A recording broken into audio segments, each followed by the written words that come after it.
And speaking of being outdoors, if there's one thing a father enjoys, it's grilling for his family. But this year, why not do the grilling for Dad on his special day? This morning we have Jesus Martinez, who's the owner of El Pastor, here to show some recipes for easy grilling. And this is one of your favorites, right, Jesus? Exactly. This is a lip of ribeye.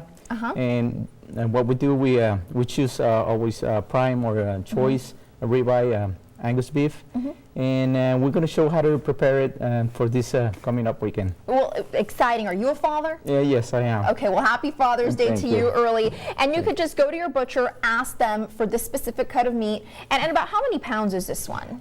This is about fairly, I would say, like 20 pounds, or well, the whole is about 20 pounds. It's more or less around 10 pounds right there. So what's the proper way to season something like this to get you started? What I did this morning was show a real simple step, and what you want to have is sea salt. You try to buy the coarse salt, not the regular salt, and then you want to have the core, also the pepper, like this, something like this. So some ground black pepper. Exactly, ground black pepper, and your olive oil. Great. Very simple things you actually have in your pantry probably at home. Exactly. All right, so show us how you do this. All right, I'm not a chef. I just That's okay. Okay, but I'm just going to show you more or less what you do. First of all, you have to put the oil.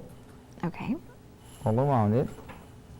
So you want to liberal it pretty. You want to drizzle it pretty liberally with the oil, right? Yes. Another thing that I wanted to show is once you buy, this is for example the ribeye. It has a lot of grease in it, and on the outside it has this fat. But you don't wanna take it away. It's something that you need because the type how do we cook it, or how we're gonna show how to cook it. You need that on the outside.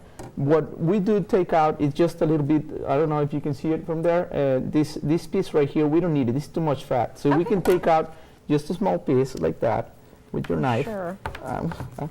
Let me see. Yes, please. Absolutely. It's a big piece of meat, right? Yes, it is. So we're going to have a big fest over here. So you want to leave a little fat, just enough to really give it a little bit of a good flavor and render out the flavors from the meat, right? Exactly. We're not going to need that part. Keep the piece of fat. Maybe if you're going to make something else later, another dish, maybe put it in some beans or something, right? Yes, it will be good for beans. Exactly. It will give you more flavor.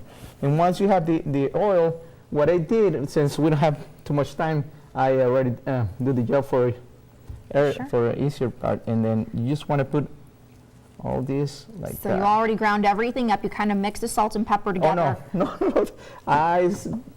Yes, you're supposed to put the salt before. Yes, no. The salt, we put the salt first. Okay. We salt it on one side. I skip one step. It's a simple step, and then we put the pepper.